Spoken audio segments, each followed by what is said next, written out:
Hello friend, நான் இந்த கத்திரிக்காய் குழம்பு, எண்ணெய் கத்திரிக்காய் குழம்பு வைக்கிறது எப்படி, அதோடு நம்ம இந்த அதாவது இது சிகப்பு பீன்ஸுன்னு சொல்லுவாங்க. வெளி மாநிலங்களெலாம் சோயா பீன்ஸுன்னு சொல்லுவாங்க. ஒவ்வொரு இடத்துல ஒவ்வொரு மாதிரி சொல்லுவாங்க. நான் அதுவும் இந்த காராமணி வச்சுருக்கேன். காராமணின்னு நம்மளும் சொல்லலாம். இது நம்ம ஃபஸ்ட்டு எண்ணெய் வச்சுருக்கேன்.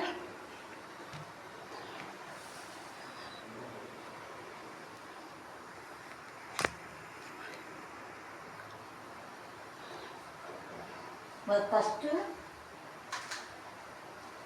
கொஞ்சம் கடுகு உளுந்தம்பருப்பு, கொஞ்சம் சீரகம், கொஞ்சம் வெந்தயம், அடுத்தது பார்த்திங்கன்னா பாருங்க பூண்டு,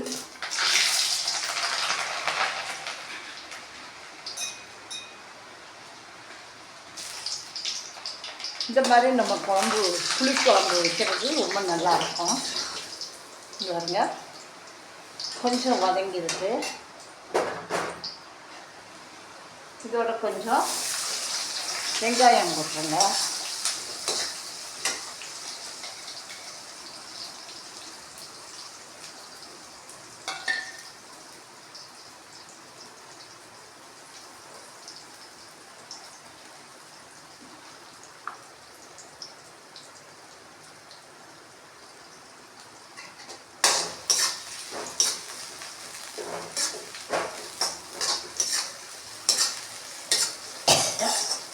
இந்த வெங்காயத்துலேயே நம்ம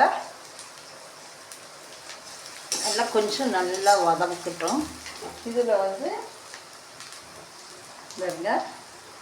இந்த கத்திரிக்காயை நான் எண்ணெய் கத்திரிக்காய் குழம்பு தான் வைக்கிறேன். அதனால் நான் இந்த வெங்காயத்தோடையே அதையும் வதக்குறேன்.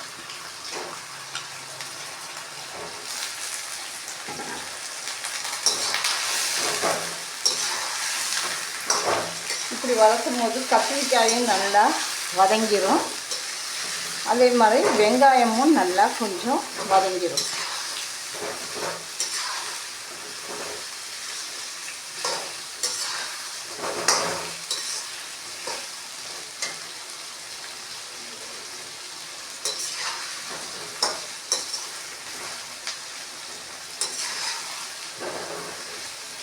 கொஞ்சம் எண்ணெய் நிறையா ஊற்றிக்கங்க. நிறையானா ஒரு 50 கிராம் நான் வச்சுருக்கேன்.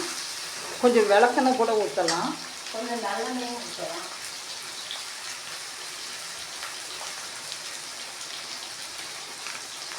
கொஞ்சம் நல்லெண்ணெய்,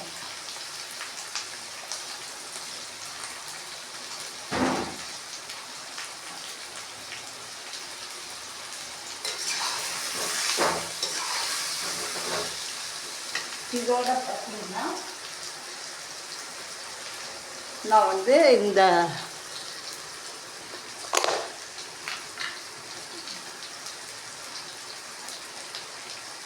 இந்த பொடி சாம்பாருக்கும் போடலாம், மீன் குழம்புக்கு போடலாம், ரசத்துக்கும் போட்டுக்கலாம். நான் இது வெந்தயம், கடலைப்பருப்பு, கொஞ்சம் சீரகம், பெருங்காயம், கடுகு சேர்த்து அரைச்சி வச்சுருக்கேன். அதில் ஒரு 2 ஸ்பூன் போடுறேன் பாருங்க.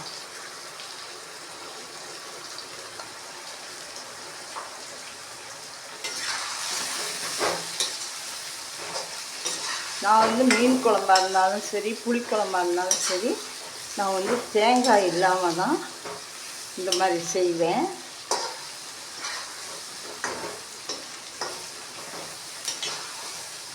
இப்போ பாருங்கள், வெங்காயம் பாருங்கள் நல்லா வதங்கிருக்கு.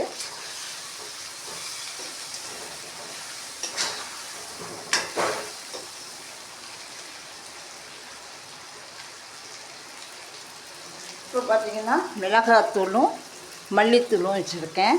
இது வெறும் மல்லித்தூள் மிளகாத்தூள் தான், இது எதுவும் சேர்க்கலை.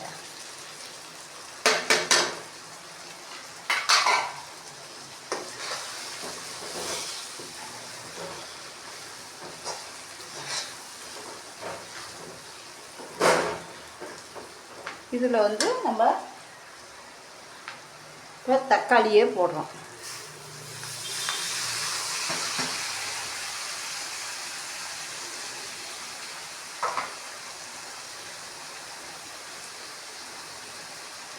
இந்த தக்காளி போடுறதுனால எல்லாம் சேர்ந்து வதங்கும்.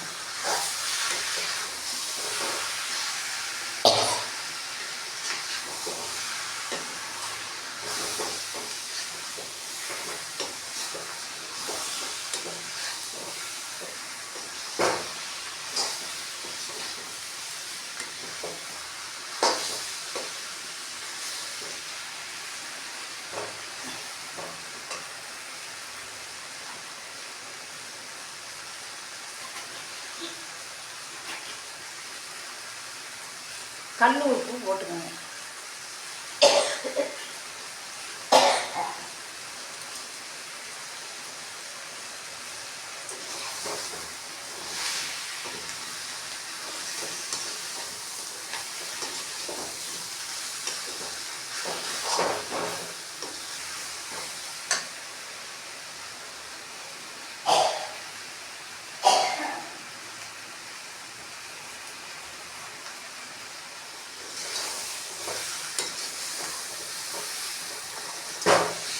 இந்த குழம்பு நல்லா டேஸ்ட்டாக இருக்கும். நான் வந்து இந்த பருப்பையும் போட்டுக்கிறேன்.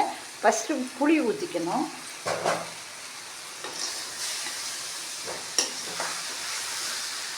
இதெல்லாம் போட்டு இதில் நல்லா வேக வச்சுட்டு புளி கரைச்சி போட்டோம்.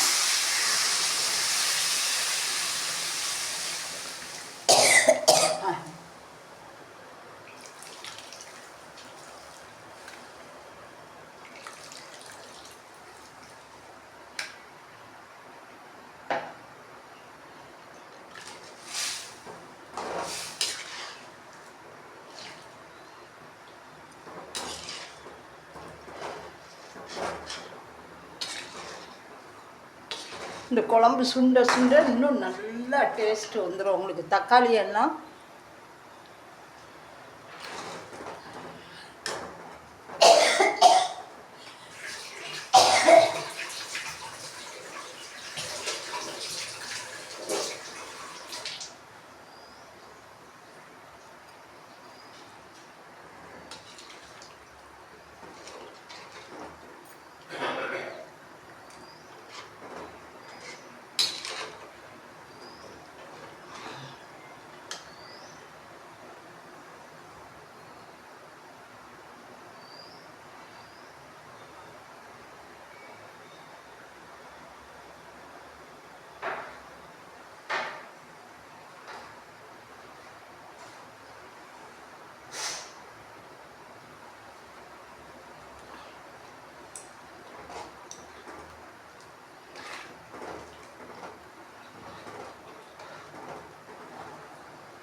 இந்த குழம்பு ரொம்ப நல்லாயிருக்கும். நம்ம வந்து இது மாதிரி செஞ்சு நீங்களும் சாப்பிட்டு பாருங்கள். கத்திரிக்காய் குழம்பு ரொம்ப நல்லாயிருக்கும். இது நல்லா வேக விட்டுறணும். கொஞ்சம் நேரம் ஆனால் நல்லாயிருக்கும் இந்த குழம்பு சாப்பிட சாப்பிட. ஆனால் நம்ம அடிக்கடி சுட வச்சோம் அப்படின்னாக்கா இந்த குழம்பு நல்லா இந்த தக்காளி எல்லாம் அதுலேயே வெந்துடும். தக்காளி வந்து கத்திரிக்காயோடு சேர்ந்து வேகும்போது இந்த குழம்பு நல்ல டேஸ்ட்டு கொடுக்கும். கடைசியாக வந்து நம்ம இந்த குழம்பு கொதிக்கட்டும் பாருங்க.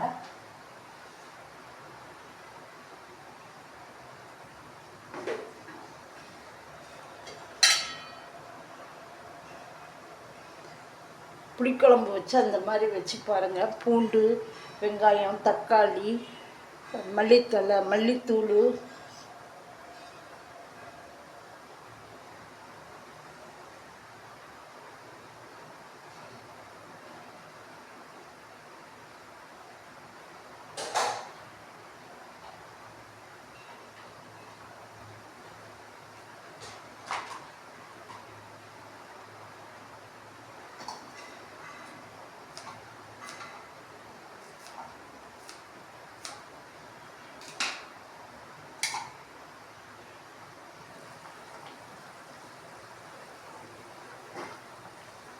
பாருங்கள் நல்லா கொதிக்கையில் இந்த பீன்ஸு இது ரெண்டும் கருவாடும் போடலாம். எங்களுக்கு கருவாடு போட்டால் குழம்பு கொஞ்சம் வாடையாக இருக்கும், நல்லாவும் இருக்கும், டேஸ்ட்டாகவும் இருக்கும். இது மாதிரி ஒரு முறை செஞ்சு பாருங்கள், நல்லாயிருக்கும். இது பாருங்க, இந்த ஏற்கனவே நான் இந்த பீன்ஸ் குக்கரில் வேக வச்சு வச்சுருந்தேன். நமக்கு பார்த்திங்கன்னா இந்த குழம்பு ரொம்ப நல்லாயிருக்கும். இந்த மாதிரி நீங்கள் ஒரு முறை செஞ்சு பாருங்கள், சாப்பிட்டு பாருங்கள், ஒரு லைக் பண்ணுங்கள்.